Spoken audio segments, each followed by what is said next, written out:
musibah ini tidak datang padahal banyak pelaku maksiat, itu karena keberadaan orang-orang yang masih amar ma'ruf nahi mungkar. Makanya kita harus ucapin terima kasih, bukan malah kita maki-maki.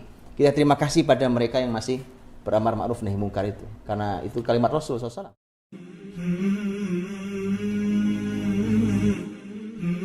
Dan kalau kita baca buku ini, ternyata buku ini meruntuhkan sekali pemikiran sekularisme. Dan contohnya gini, ketika ada orang yang bilang, ketika dia melakukan banyak dosa, dia bilang, oh nggak apa-apa saya berlumur dosa, yang penting saya nggak ganggu orang lain.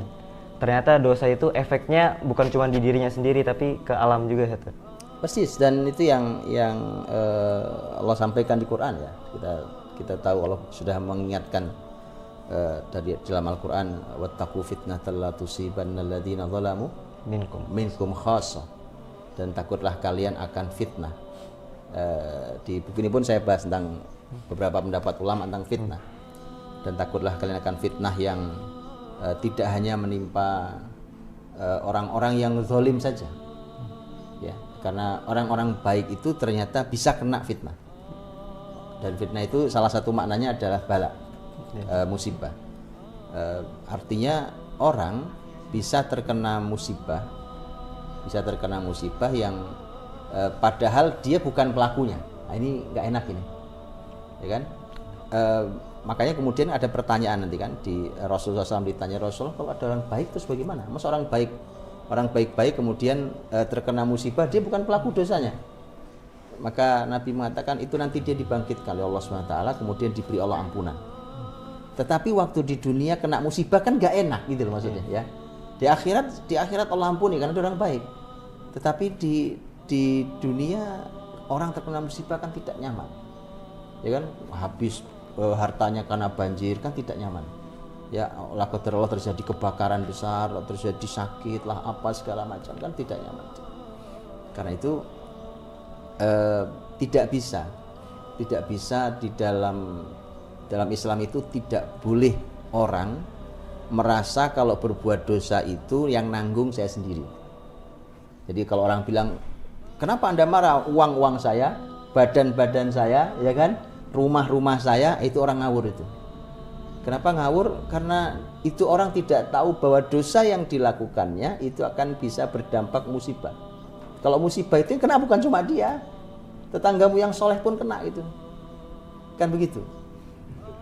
Itu satu. Yang kedua adalah itulah kenapa orang-orang soleh harus muslih. Nah, kalau soleh itu untuk dirinya sendiri. Kalau muslih itu dia mengupayakan agar orang lain juga soleh seperti dia. Jadi muslih.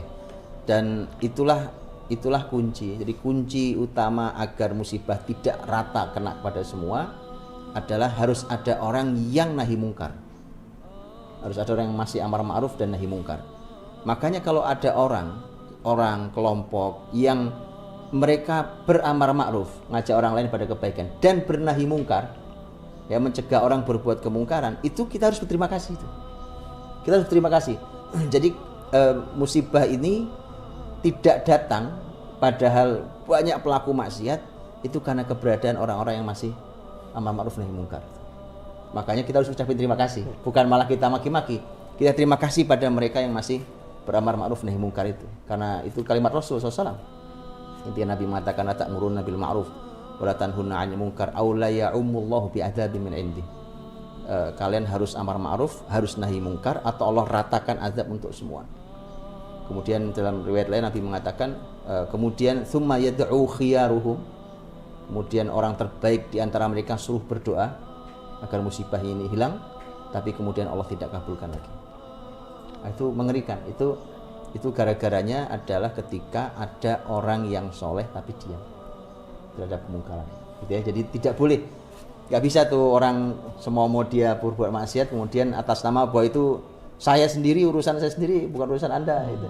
Nggak bisa, gitu ya. Karena musibah ini bisa wattaqu fitnatan la tusibanna alladziina zalamu minkum khassah. Berarti efeknya bukan hanya buat diri kita, tapi bisa juga buat keluarga kita, bisa buat masyarakat dan bahkan lingkungan kita, dan lebih jauh lagi buat tempat yang jauh.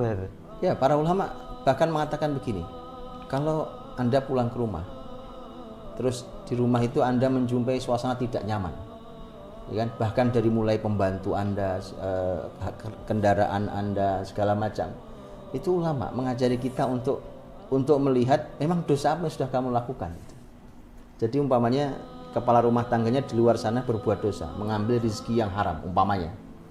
Kemudian begitu pulang suasana serba tidak nyaman. Ah itulah seperti itu. Ya seperti itu. Jadi artinya coba lihat di apa yang sudah Anda lakukan. Kamu sudah melakukan apa sampai kemudian suasana ini menjadi sangat tidak nyaman semuanya. Jadi dia pasti akan memberikan dampak. dampak dosa di dunia ini tidak Allah berikan semuanya. Karena Allah mengatakan bahwa orang-orang yang melakukan dosa kemudian mendapatkan hukuman di dunia itu sebenarnya bukan keseluruhan, karena kalau keseluruhan nggak kuat kita. Karenanya Allah mengatakan wa ya'fu an katsir. Itu saja Allah masih memaafkan dalam jumlah yang banyak gitu ya. Kalau tidak Allah maafkan dalam jumlah banyak, nggak kuat kita di dunia ini. Karena ulah dosa kita. Ya, nah itu Allah beri kesempatan. Kalau dia tidak bertobat maka di akhirat sudah menunggu hukuman yang lebih besar. Kalau dia bertobat maka hukuman di akhirat dihapus oleh Allah SWT.